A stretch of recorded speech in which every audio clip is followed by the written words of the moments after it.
একটি বাড়িতে ভাবি ও ননদ খুব হাসি খুশি হয়ে একসাথে থাকতেন। একদিন ননদের কিছু বান্ধবী তাকে দেখতে এলো।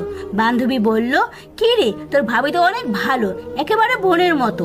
ননদ তখন হেসে বলল, আরে বোন তো হয় ফুলের মতো আর ভাবি হয় পাথরের মতো। ভাবি যখন এটা শুনলো তিনি খুব কষ্ট পেলেন। কথাটা তার মনের গভীরে যেয়ে লাগলো।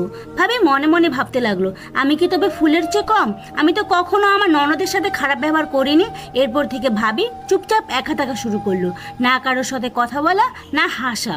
ঘরের পরিবেশটা কিছুটা পরিবর্তন হয়ে গেল। একদিন ননদ বলল, ভাবি তুমি আর আগের মতো নেই, চুপচাপ হয়ে গেছো, ব্যাপারটা কি? ভাবি মন খারাপ করে বলল, সেদিন তুমি তোমার বান্ধবীকে বলেছিলে বোন হয় ফুলের মতো আর ভাবি হয় পাথরের মতো।